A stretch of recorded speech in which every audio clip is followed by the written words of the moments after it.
It's in April when your Reciprocal Trade Act is expected to happen. The tax cuts haven't passed yet.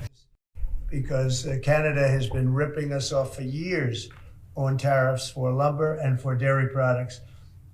250%, nobody ever talks about that.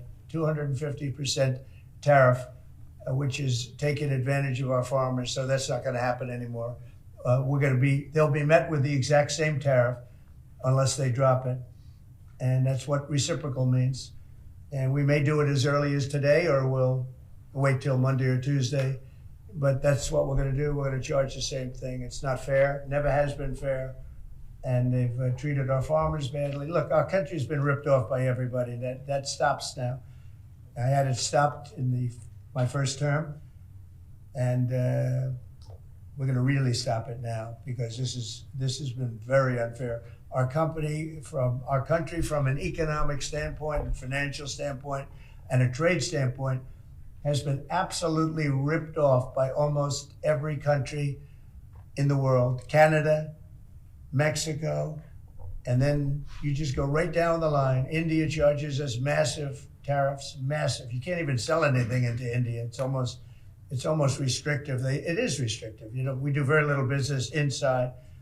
They've agreed, by the way, they want to cut their tariffs way down now, because somebody's finally exposing them for what they've done. And same thing with China, same thing with a lot of other countries. And the EU has been a terrible abuser of this country. I mean, the EU was formulated in order to take advantage of the United States, and they have taken it, but they're not taking advantage when I'm in charge. So sometimes you'll hear some negative things. It's always from outside countries. America will be very strong.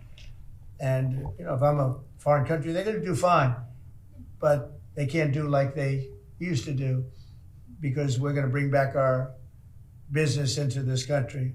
We need it from a job standpoint. We need it from even just a psychological standpoint. Think of it, 90,000 factories are gone since the beginning of NAFTA. So we're not going to have that, and we're going to see them build it back. Now we've already had 5 major automobile companies. First time you've heard this in a long time, since my first term, actually, where we were really rocking and rolling, and then Biden came in and he stopped everything. Like, such a stupid thing to do, not even a believable thing. But we have many auto plants now coming in. We have big chip plants. We have the biggest chip company in the world, most powerful, probably one of the most powerful companies in the world. Wouldn't you say, Kevin? And he's coming in, and they're building one of the largest chip plants in the world. That'll be done in Arizona, mostly in Arizona. Federal government layoffs will weaken the labor market. How concerned are you? The large-scale fentanyl what? The federal government layoffs will impact the labor market, will weaken the labor market. Oh. No, I think the labor market's going to be fantastic, but it's going to have high-paying manufacturing jobs as opposed to government jobs. We had too many people in government. You can't just do that. We had too many. This is for 40 years. You know, this isn't just now. This built up and got worse and worse, and they just hire more and more people.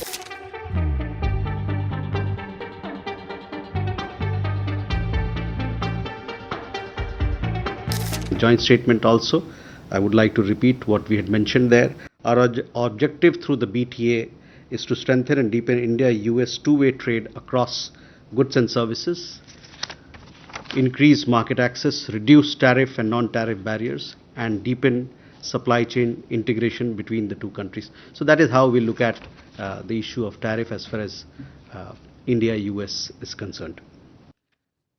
See, 10 Indian, that is what we understand, 10 Indian workers, they were in the construction sector.